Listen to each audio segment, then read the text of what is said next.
ថ្ងៃនេះថ្ងៃ13ថ្ងៃពុធ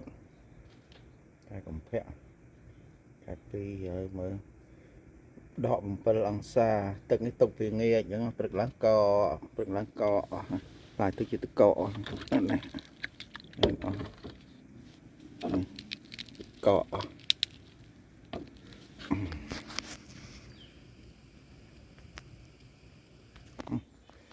ទឹកងាប់នេះដងកករឹងអស់ត្រីងាប់អស់ហើយទៅបាត់ឃើញត្រីទៅមិនដឹងសត្វអីចាប់ស៊ីវាអស់កកអស់កកឡើងដោះក្រោមហ្នឹងនេះ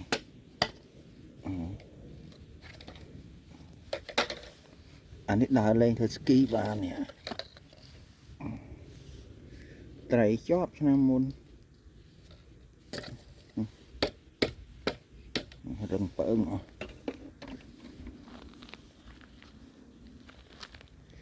ស្លឹកឈើនៅក្នុងទឹក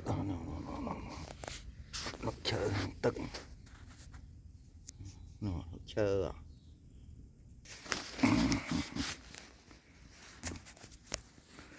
នេះ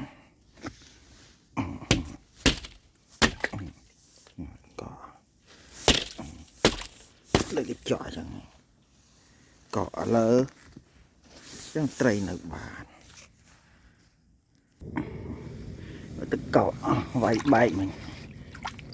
ទឹកកកក្រាស់អានេះចាក់